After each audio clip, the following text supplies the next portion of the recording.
Now we talk about the Bell Delta indicator.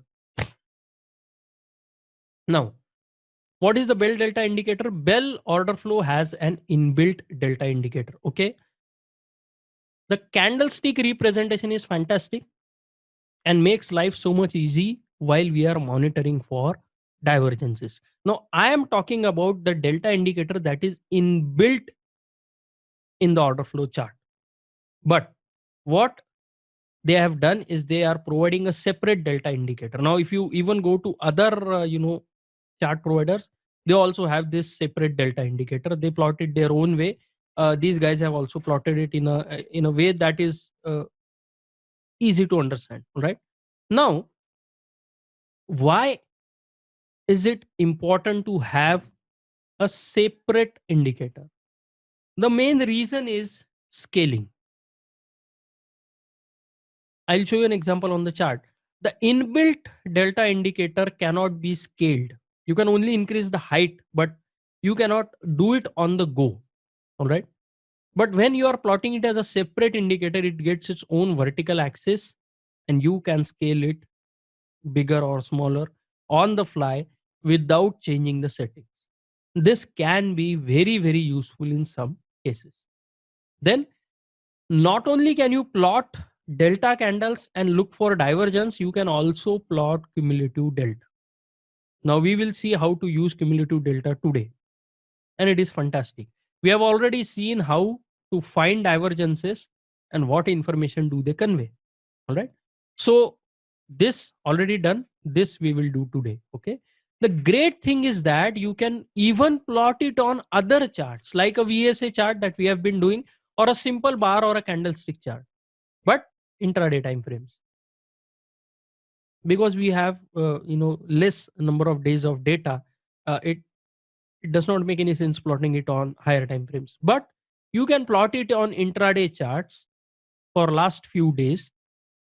All right.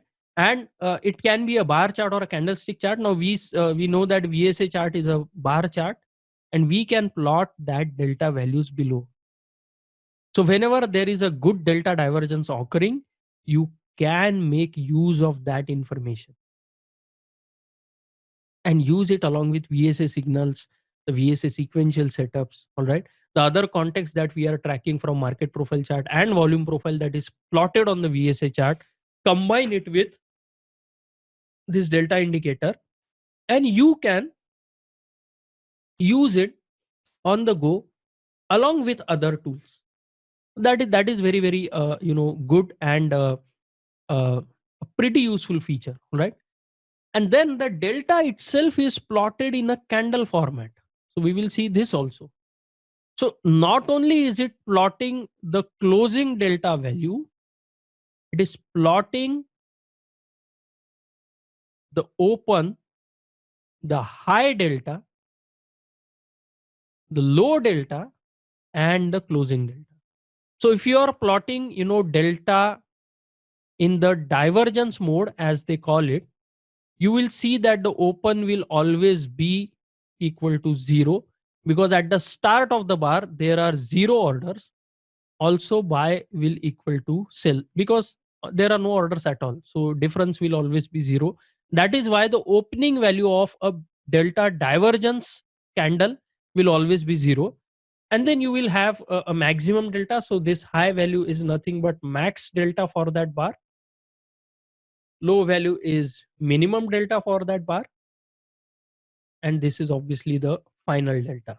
Okay.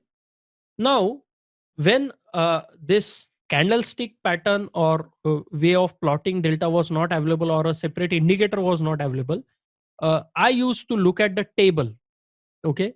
If you look at the table, there is this setting where you can enable max delta and minimum delta, and then I used to compare the values manually to find out the delta divergences. So it was a very, very cumbersome process. It was very difficult to do that. Sometimes I will would miss those delta divergences and miss a trade. But now that it is plotted in a graphical format, it has become very, very easy. So let us go to the charts and look at that. So I was talking about two types of indicators. let me make this divergence. All right. All right. So see how beautiful it is plotting. Earlier, I will have to look at this table below for minimum and maximum values and then manually calculate delta. Now you can see there is this inbuilt delta indicator where it is plotting open, high, low, close. See, this is a candle format. Now there is a setting which can help you increase or decrease the height of these candles. Okay.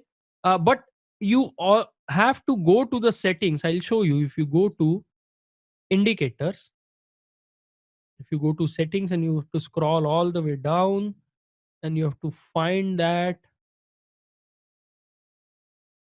Sometimes it is difficult to find. Yeah, delta bars, delta bar height. Now if I make it 200 and click OK, let us see what happens. See, now the delta candles are much bigger in height as compared to it was here, now it is here. All right. But when you are using a separate indicator, all right, like this, you have a separate axis. You can just simply click on it and drag up and down to increase their height. If it is weird looking chart, you just click the F and everything is set beautifully. This particular setting is very, very crucial, I believe, all right, when you are doing live trading, because you don't want to go inside that and all the time change the settings for those delta values. Okay. And sometimes, this also interferes with the price. You can see now the delta and the price is overlapping. Now you have to do this F. Now it is not overlapping, but you cannot see anything here. So all you have to do is again go back, adjust, and okay, now it is adjusted properly. Now just forget about this. All right. Just go here and the 8 number setting, and if you just deselect it and plot a delta, bell delta indicator at the bottom panel, you can see you don't have to interfere with your order flow chart, and you are also getting delta values at the bottom. Plus, this can be converted into cumulative delta. So let us convert it into cumulative delta. Go to bell delta. Instead of divergence, use cumulative. That feature is not available in the inbuilt delta. Now this is converted into a cumulative delta indicator, which resets at the open and then goes through the day. All right. Now we will see how you can use this cumulative delta feature and how it can help you find some trades or set the mood for the day. Okay. All these things can be done using this delta indicator. All right. So that is why, having a separate indicator is a good thing, and it is a helpful thing. All right.